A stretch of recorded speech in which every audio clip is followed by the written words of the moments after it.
अच्छा, ओम शांति। ओम हम शांति। ओम शांति। हम दादी जानकी के बारे में कुछ क्वेश्चन पूछना चाहते हैं कि जरूर कई प्रश्न आए ब्राह्मण परिवार से। जी। तो प्रश्न 6 प्रकार के प्रश्न हैं। तो दादी, इतनी बड़ी दादी, तो दा, दादी ने क्या पुरुषार्थ किया हम्म, जो उन्होंने इतना करके गए? दादी का जो मुख्य पुरुषार्थ था, हमने जो भी दादी की क्लासेस सुनी या पर्सनल हमने मुलाकात की दादी से, तो उसके अंदर दादी ने हमको यही बताया कि मेरा जो 80% ध्यान होता है वो स्वयं के पुरुषार्थ के ऊपर होता है, और 20% मैं सेवा के बारे में सोचती हूँ। कई लोग सेवा सेवा सेवा करते रहते हैं, लेकिन मैं ज़्यादा सेवा के बारे में बड़े बड़े प्लान नहीं बनाती हूँ। मेरा लक्ष्य होता है कि मैं 80% 90% में अपने पे ध्यान दूँ और सेवाओं पे 10%। तो देखो, दादी ने भले ही दादी ने कहा है कि मैंने अपने आप के ऊपर ज़्यादा ध्यान दिया है, लेकिन हम देख रहे हैं कि दादी की सेवा सबसे ज़्यादा थी। तो कहने का भाव है कि जब हम अपने ऊपर ज़्यादा ध्यान देते हैं 100 पुरुषार्थ पे, तो सेवा भी बाबा हमसे बहुत ज़्यादा करवाता है। और केवल हम सेवा सेवा करते रहते हैं तो उतनी सेवा भी हमसे नहीं हो पाती है। तो आपने देखा होगा दादी जान की जो विदेश में भी रहती थी, 6 मास विदेश की सेवाएं करती थी। विदेश में भी वो चक्कर लगाती रहती थी, साथ ही साथ 6 मास 5 मास 4 मास अधिकतर वो यहाँ रहती थी। सारे विश्व के लोग यहाँ आते थे, यहाँ दादी क्लास कराती थी। साथ ही साथ भारत में भी दादी जगह जगह जाती थी और सेवाएं करती थी।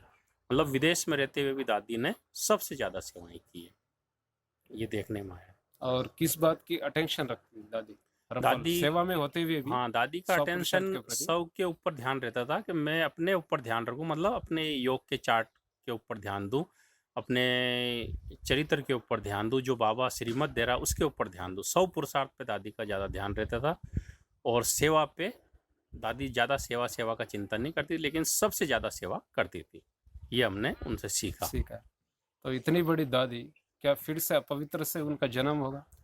तो अभी क्या है कि अपवित्र दुनिया है, तो जरूर जन्म तो विकारों से ही होना है।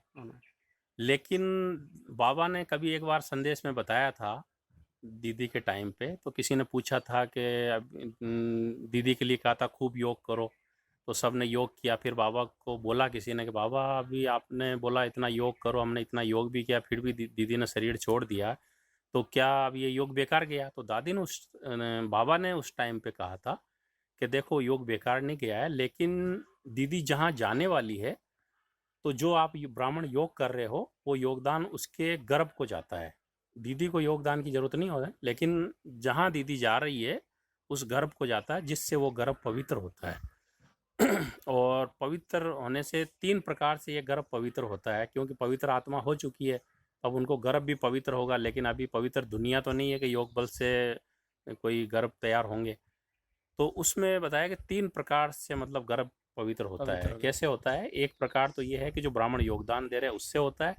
दूसरा प्रकार ये बताया कि जो आत्मा जब जाएगी तो उनके भी पावरफुल वाइब्रेशन होंगे, उससे भी वो गर्भ पवित्र होगा। तीसरा बचा कुचा फिर बाबा ऊपर से सकाश देता है, तो वो गर्भ भले ही विकार से पैदा है, लेकिन वो पवित्र हो जाता है, क्योंकि इतनी पवित्र आत्मा, वो उनको अपवित्र गर्भ होते हुए भी भी वो पवित्र गर्भ कहलाएगा, और उनसे उनका जन्म होगा। इसलिए तो बाबा बोलता है योग बल से ही हाँ, जन्म होगा। हाँ, तो अभी जो भला ही वो देवी देवता ही नहीं होंगे, एडवांस पार्टी वाले होंगे, पर उनका जो गर्भ होगा वो उनको जेल की अनुभूति नहीं कराएगा, महल की अनुभूति कराएगा, क्योंकि वो पवित्र होगा। साथ ही साथ वो आत्मा भी जो है कर्मातीत होगी, निर्बंधन होगी, स्वतंत्र होगी। अशरीरी अवस्था में उनको इतना, उन्होंने तपस्या की है, तो उनको अशरीरी अवस्था का इतना अनुभव है, विदेही अवस्था का इतना अनुभव है, इसके कारण से उनको गर्भ जेल होते हुए भी उनको जेल का नहीं, महल का अनुभव होगा। और दूसरा क्वेश्चन है कि ब्रह्मा कुमारी टीचर बहन है, हम्म। कई बार दादी को ये पूछती थी कि दादी, आप में इतना स्ट्रेंथ कैसे है, हाँ, हमारे में नहीं, हम थक हाँ, जाते हैं। हाँ। तो दादी तो थकती नहीं थी सेवा ये में। क्वेश्चन तो पूछा था, मतलब सभी टीचर्स ने पूछा था कि दादी, आपके अंदर इतना स्ट्रेंथ, इतना स्ट्रेंथ, पावर कैसे है? पावर, हम लोग यंग है, लेकिन हमारे अंदर वो इतनी स्ट्रेंथ नहीं है। स्ट्रेंथ। तो दादी ने कहा था कि जरूर अगर इतना स्ट्रेंथ नहीं है, उसका कारण यही हो सकता है कि हम आप लोगों ने कुछ न कुछ पकड़ा होगा। जी। जैसे उदाहरण के तौर पे आपने लौकिक घर को छोड़ दिया, और संबंधों से भी अधिकतर आप न्यारे हो, लेकिन फिर भी स्ट्रेंथ नहीं है। उसका कारण यह है कि आपने कुछ पकड़ा होगा, चाहे तो मेरा सेंटर, मेरा जोन, जो या फिर मेरा जिज्ञासु एरिया। और एरिया। तो मैंने जो है आज तक न तो कोई चीज़ पकड़ी है, न तो मेरा कोई जिज्ञासु है, न मेरा कोई सेंटर है, न मेरा कोई जोन है। जो है है तो पूरा विश्व मेरा है, नहीं तो मेरा कुछ नहीं। मेरा तो एक शिव बाबा है। तो मेरा एक से नाता रहता है, एक से प्यार होता है, इसलिए वो इतना स्ट्रेंथ आता है। वो एक बेहद है, इसलिए बेहद में दादी रहती सदा है। बेहद में रहती एक से पावर मिलता रहता है। है। जब भारत छोड़ के दादी जब विदेश गई आरंभ में, हाँ तो वहाँ की कल्चर, वहाँ की भाषा कोई ज्ञान ही नहीं सुनता। हाँ तो दादी कैसे वहाँ रह के स्थिति हाँ ये करके कैसे हाँ ये तो किया? क्या हुआ था कि जब दादी गई थी शुरू के अंदर, हम्म, तो वहाँ देखा कोई ज्ञान नहीं सुन रहा है, कोई विदेशी आता नहीं। दादी तो वैसे ही छोटी सी थी, उनकी तरफ कोई देखता भी नहीं था। तो फिर वो बाबा को लेटर लिखा, बाबा मेरा भाग्य कैसे बनेगा, वहाँ भारत में रहूँगी तो मैं कम से कम भारतवासियों को तो ज्ञान दूंगी, मेरा भाग्य कैसे बनेगा। तो बाबा ने उनको समझाने के लिए बोला, बच्ची तुम्हारा भाग्य मेरे हाथ में है, साथ ही साथ तुम ईश्वरीय गवर्नमेंट की तरफ से गई हो, इसलिए तुम्हारा भाग्य तो निश्चित है। क्योंकि ईश्वरीय गवर्नमेंट से गई हो, जैसे कोई गवर्नमेंट से ज़्यादा उसकी तनख्वाह चालू होती है, तुम ईश्वरीय गवर्नमेंट से गई हो, इसलिए तुम्हारी पेमेंट चालू है। इसलिए निश्चिंत रहो, कोई आए या ना आए, तुम मधुबन की दिनचर्या बनाओ, तुम मधुबन का मॉडल बनाओ वहाँ पे, तो तुम्हारा भाग्य बनता रहेगा। ये बाबा ने दादी को कहा और दादी संतुष्ट होगी। और थोड़े ही दिनों बाद में देखते ही देखते इतनी भीड़ आने लगी और दादी ने लंदन में रह के पूरे विश्व में 5 खंडों में सेवा की। ये हमने सब ने देखा है। और फिर बाबा ने विदेश की सेवा करा के फिर भारत में बुला लिया। और भारत में रहते दादी ने अंतिम सालों में भी 72,000 किलोमीटर की यात्रा की दादी ने। मतलब 104 साल की उम्र में भी दादी ने 72,000 किलोमीटर की यात्राएं की, बड़े बड़े सेंटरों का उद्घाटन किया कई और कई सेंटरों का उद्घाटन किया, कई ब्राह्मणों के अंदर उमंग उत्साह भरा और कई आत्माओं का जीवन सफल बनाया दादी ने। अंत में भी इस एज में भी दादी ने वो सेवाएं की। उसका आधार था कि दादी जो है विधेय अवस्था में थी। दादी ने एक बार पूछा था मधुबन में कि मधुबन की दिनचर्या अमृत वेला उठना चाहिए, एक बार पूछा था। तो उसके लिए बाबा ने कहा जहाँ भी हो उस टाइम का वही अमृत वेला करेंगे। हाँ तो उसका भी तो कुछ वो भी सही है कि जिस देश में भी हम हैं, वहाँ जब हम 2 बजते हैं या 2 बजे से या 3:30 बजते हैं, वही वहाँ का अमृत वेला होगा। क्योंकि उस टाइम पे उस देश में वो आत्माएं जो है, पवित्र आत्माएं सोई हुई होती है, इसलिए वायुमंडल शुद्ध होता है और उस टाइम पे अमृत वेला पावरफुल होता है। और दादी जी जब भी बोलती है उमंग उत्सव के साथ, तो 3 बार ओम शांति जरूर बोलती है। वो 3 बार ओम शांति के पीछे क्या सीक्रेट है? हाँ तो दादी हमेशा 3 ओम शांति बोलती थी। तो दादी कहती थी, एक ओम शांति मतलब मैं कौन हूँ, दूसरी ओम शांति मतलब मेरा कौन है, और तीसरी ओम शांति मतलब मुझे क्या करना है। तो पहले दादी हमेशा दादी के ये मंत्र थे कि मैं कौन, तो अंदर जाओ, मैं आत्मा हूँ। मेरा कौन, तो ऊपर जाओ, मेरा तो एक शिव बाबा है। तीसरा कि मुझे क्या करना है, मुझे क्या करना है, मैं आत्मा हूँ, मेरा बाबा है, तो मुझे क्या करना है। दादी को हमेशा मतलब अपना कर्तव्य याद रहता था कि मैं कौन हूँ। भी है ब्राह्मणों को भी याद दिलाती थी। और दादी को हर समय सारे ज्ञान का एक निचोड़ रहता था कि मैं कौन हूँ और मेरा कौन है और मुझे करना क्या है। मतलब जिम्मेवारी दादी को हर समय स्मृति में रहती थी। और एक अंतिम क्वेश्चन, तो दादी के साथ जो निजार भाई है, हाँ, उसका क्या अनुभव रहा? हाँ तो निजार भाई एक बार अनुभव सुना रहे थे कि दादी हमेशा उनको बुलाती रहती थी। वो बहुत बड़े कंपनियों का मालिक था, 50-60 फैक्ट्रियाँ संभालता था। आगा खा की भी उनका खुद का भी बहुत बड़ा बिजनेस था और लौकिक में भी मुस्लिम था। तो थोड़ा ज्ञान में आने में वो करता था, लेकिन दादी के संपर्क में आता था। दादी ने कई बार उनको कहा कि भाई आप आया करो, तो आता भी था। तो दादी ने कहा तुम अमृत वेले आओ। तो वो थोड़ा सोचता था कि ये बुढ़िया मेरे को क्या सिखाएगी है। तो वो आता नहीं था। लेकिन दादी बड़े प्यार से जब भी वो आता था तो उसको टोली खिलाती थी और उससे बहुत ही अपनी माँ की तरह से बात करती थी। तो उसको लगा कि एक बार जाएं तो सही। तो फिर दादी हमेशा दादी का यही होता था कि भाई अमृत वेले जल्दी उठ के दादी योग करवाती दृष्टि के द्वारा। उस समय दादी कहाँ थी? दादी लंदन में। अच्छा। तो दादी ने क्या किया कि उनको योग कराया पावरफुल।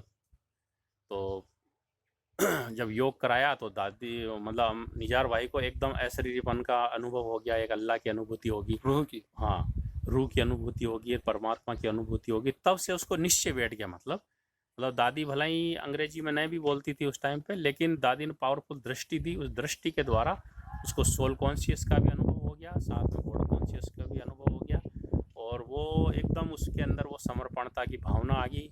लेकिन बाबा ने कहा कि बच्चे तुम ये सोचो कि जो भी फैक्ट्रियाँ सब बाबा की है, और बाबा की समझ के तुम सेवा करते रहो।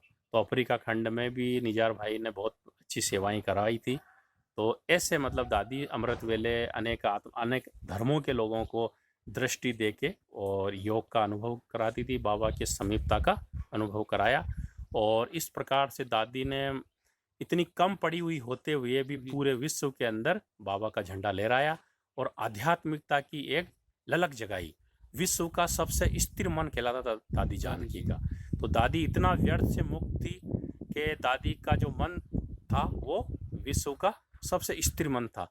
जबकि विदेश में जाते हैं तो विदेश में कितने आकर्षण की बातें होती है, कितनी आकर्षण करने वाली बातें होते हुए भी उसका ध्यान केवल अपने आप पे और बाबा पे रहा, आध्यात्मिक ज्ञान पे रहा। इसलिए उनकी स्थिति सदा ही अचल अडोल रही, और उन्होंने मतलब अपनी स्थिति के द्वारा पूरे विश्व के अंदर बाबा का नाम रोशन किया। ओम शांति। ओम शांति। और एक क्वेश्चन है, जब इतना बड़ा विश्व में दादी जब घूमती थी या ज्ञान सुनाती, तो वहाँ की कल्चर, वहाँ की भाषा, हर देश का अलग अलग भाषा है, हर देश का अलग अलग संस्कृति है, फिर भी दादी विश्व को कैसे जोड़ा एक में, जैसा बाबा बोलते हैं ना विश्व कल्याणकारी। तो दादी ने जो बाबा की टाइटल है उन्होंने सिद्ध कर दिया। तो वाइब्रेशन से वो कैसी पालना, कैसी ब्राह्मण बनाई दादी ने, इसी क्या मुख्य। तो दादी का क्या होता था, दादी हमेशा उसकी भावना होती थी कि भाई ये सभी आत्माएं हैं, देवी देवता घराने की आत्माएं हैं जो भी बाबा के घर में आ रही है, और बाबा ने मुझे निमित्त बनाया है और मुझे सबकी पालना करनी है, ये सब बाबा के बच्चे हैं। उनकी भावना ये होती थी कि ये सब बाबा के बच्चे हैं और उनकी मुझे पालना करनी है। जो पालना मैंने बाबा से ली है वो पालना इनको मुझे देनी है। और मेरे भाई बहन हैं ये, उस भावना अपनापन से उन सब की सेवाएं की और सबको एक अपनापन अनुभव करवाया। उनकी कोई भी समस्या होती थी तो दादी उनको सुनाती थी, इतना स्नेह करती थी दादी। जैसे बाबा ने दादी को स्नेह दिया, उसी प्रकार से जो स्नेह बाबा से लिया था वो मतलब दादी ने उनको स्नेह दिया, जिससे आत्माएं भले ही अलग अलग धर्मों की थी तो भी वो स्नेह के कारण पहले समीप आई, और उसके बाद वो धीरे धीरे ज्ञान समझ गई और उनके अंदर वो शक्ति आ गई। और दादी दिल से बोलती थी, हर एक को डीपनेस से, एकदम सीरियस। तो दादी को भले ही भाषा नहीं आती थी, लेकिन दादी की वो स्थिति थी और स्थिति के कारण से वो बोलती थी, और जो भी ट्रांसलेशन करते थे तो उसके कारण से उन लोगों को समझ में आ जाता था। और हर एक आत्मा स्वीकार करती थी उसको दिल से। जब दादी की इतनी प्रैक्टिकल स्थिति होने के कारण से दुनिया की कितनी भी भारी बुद्धि वाले लोग हो, लेकिन दादी की स्थिति के कारण से लोग जो है उनकी मानता को स्वीकार करते थे, और वो जो कहते थे उनको वो सहज ही स्वीकार कर लेते थे, क्योंकि उनकी स्थिति प्रैक्टिकल थी। इसलिए जितने भी मिनिस्टर है, बड़े लोग, सब दादी के आगे झुक जाते थे। ये पवित्र। और दादी के अंदर विशेष निर्माण था, बहुत निर्माण थे, कभी भी वो अहम में नहीं आती थी। वो बड़े भी कोई अभिमान, छोटे कोई अभिमान में आते थे, दादी एकदम निर्माण हो जाती थी। बड़े अगर थोड़ा भी कोई मान लो कि छोटे कोई अहंकार दिखाए या कुछ ऐसा होता, दादी उनके आगे भी झुक जाती थी। अब उनको ये लगता था कि जब इतनी बड़ी दादी उनके आगे झुक गई तो वो भी झुक जाते थे। तो दादी ने जो है सम्मान दिया, सबको सम्मान देके और सबको झुकाया, मतलब और अहंकार से किसी को भी नहीं झुकाया। अंश मात्र भी व्यर्थ नहीं था, ये देखा गया। व्यर्थ के लिए टाइम ही नहीं दिया। दादी ने व्यर्थ के लिए दादी के पास समय नहीं था। दादी हमेशा अपने पुरुषार्थ में लगी रहती थी, बाबा की बातों में लगी रहती थी।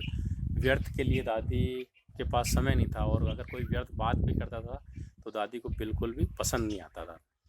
दादी से आप ज्ञान की बातें करो, दादी को बहुत अच्छा लगेगा। कोई अच्छी बातें पूछो, दादी को अच्छा लगेगा। पर इधर उधर की अगर कोई व्यर्थ की बातें करता था, दादी को कंफर्ट फील नहीं होता था। और ये नहीं, ठंडी में जब भी माउंट आबू आती तो प्रकृति भी उसको साथ देती। तो दादी ने ऐसी अवस्था बनाई, अपनी एकाग्र अवस्था बनाई कि ये शरीर ने भी उनको साथ दिया इतना समय, जबकि उनका पहले ही से ही स्वास्थ्य बहुत खराब रहता था। लेकिन योग बल के आधार पे उन्होंने इस प्रकृति के ऊपर भी विजय प्राप्त कर लिए। और दादी खान पान के ऊपर भी बहुत अपने ऊपर ध्यान देती थी, बहुत ही हल्का भोजन करती थी, जिससे कि वो अमृत वेला उठ के पावरफुल तपस्या कर सके। तो दिनचर्या के ऊपर दादी एकदम एक्यूरेट रहती थी। अमृत वेले से लगा के रात्रि तक दादी की दिनचर्या बहुत ही एक्यूरेट हुआ करती थी और उसके अंदर ज्ञान, योग, धारणा और सेवा, ये चारों बातें दादी के पुरुषार्थ में हुआ करती थी। और हम सब बहन बताती कि जैसे एक दिन पहले प्रोग्राम फिक्स हुआ तो आज दादी का तबीयत बिगड़ गई, तो दादी फिर दूसरे दिन बताया कि प्रोग्राम कैंसिल करे, तो दादी ने बोला नहीं, तो उस समय दादी तैयार हो जाती कहीं भी प्रोग्राम, जब समय आता है तो प्रकृति का बाबा का मदद का अनुभव करती।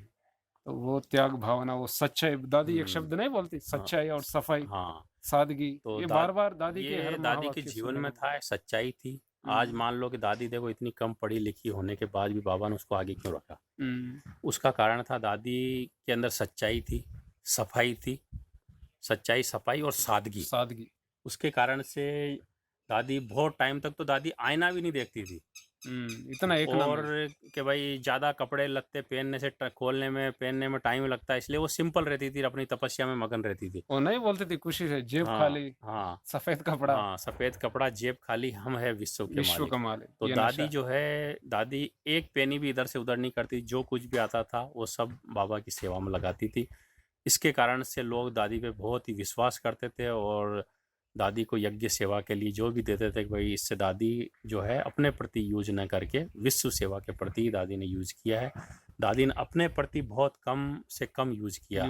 अंत में भी दादी की एक कामना थी कि मेरी अर्थी के पीछे ज़्यादा खर्चा न हो। यहाँ तक तो ड्रामा अनुसार ये कोरोना वायरस का समय चल रहा है, इस टाइम दादी ने अपना ये भौतिक शरीर छोड़ा, और देखो ड्रामा अनुसार जो दादी के पीछे करोड़ों रुपए खर्च होने वाले थे, टीचर्स बने या विदेश से जो आने वाले थे उसमें, या देश से जो टीचर्स आने वाली थी, जोन इंचार्ज आने वाले थे या बड़े भाई बहनें आने वाले थे, उसके कारण से कितना खर्चा होता। लेकिन जो दादी की अंतिम इच्छा थी कि मेरी अर्थी के पीछे खर्चा न हो, तो दादी बाबा ने मतलब दादी की ये इच्छा भी पूरी की, और कोई उनके पीछे कोई खर्चा नहीं हुआ। कम लोगों ने उनका अंतिम संस्कार कर दिया, और साथ ही साथ अंतिम संस्कार कम लोगों ने किया, लेकिन फिर भी मोबाइल के द्वारा सारी दुनिया ने दादी के अंतिम संस्कार को देखा। तो कम खर्चे के कारण से भी बाबा ने ऐसी एक सुविधा निकाल दी जिसके कारण दादी के अंतिम संस्कार के अंदर सभी हाजिर थे, एक तरह से दूर होते हुए भी सब एकदम नज़दीक थे। तो ये कितना अच्छा बात है हुआ, बाबा ने उनकी आस भी पूरी करी, खर्चा भी नहीं किया, साथ साथ सभी ब्राह्मण आत्माएं उनके अंतिम संस्कार में जैसे कोई दूर नहीं थे, एकदम समीप थे। तो ये भी एक बहुत बड़ी बात देखने को हमें मिली। जो भी भाई बहन इस वीडियो को जो भी देख रहे हैं, तो हम भी कुछ सीखने को मिलेगा दादी से, त्याग तपस्या जो भी, तो ये अच्छी बात है, आगे भी शेयर करते रहेंगे। तो आप लोग भी सुनिए, धारण कीजिए। अच्छा, ओम शांति। ओम शांति।